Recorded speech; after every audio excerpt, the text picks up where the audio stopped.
சில வீட்டில் என்ன நடக்குது தெரியுமா? குழந்தைங்க ஸ்கூல் போகணும்னா அதுக்கு அம்மா தேவை, வேலைக்கு போகணும், ஹஸ்பண்ட் வேலைக்கு போகணும்னா அதுக்கு ஒய்ஃப் தேவை. எதுக்கு? இவங்களெல்லாம் ஸ்கூலுக்கோ வேலைக்கோ ரெடி பண்ணி அனுப்புறதுக்கு ஒரு லேடிஸ் தேவை. லேடிஸோட சப்போர்ட்டிங்னால தான் இவங்க இருக்காங்க.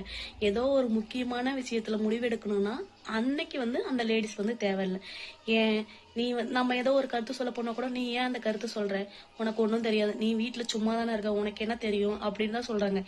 சும்மா இருக்கோன்னு சொல்றீங்களே தவிர, உனக்கான லைஃப் உனக்கு என்ன பிடிச்சிருக்குன்னு என்னைக்காவது நீங்க கேட்டிருக்கீங்களா? உனக்கு பிடிச்சதை நீங்க செய்யுங்கன்னு என்னைக்காவது ஒரு உமனை என்கரேஜ் பண்ணிருக்கீங்களா? சொல்லுங்க பார்க்கலாம். எப்போ பார்த்தாலும் வீட்டில் சும்மா இருக்க, உனக்கு என்னைக்காவது ஒரு நாளாவது வீட்டில் உட்காந்து உனக்கு என்னம்மா பிடிச்சிருக்கு, உனக்கு என்னம்மா செய்யணும்னு தோணுதோ அதை நீ செய்யுமா? என்னைக்காவது அண்ணா பேசிய உன் குழந்தைங்களை ஸ்கூல் அனுப்புறதுக்கு ஒய்ஃப் தேவை, உன்னை ஆஃபீஸ் அனுப்புறதுக்கு ஒய்ஃப் தேவை, உன் வீட்டில் இருக்க வேலையெல்லாம் செய்யறதுக்கு அந்த ஒய்ஃப் தேவை.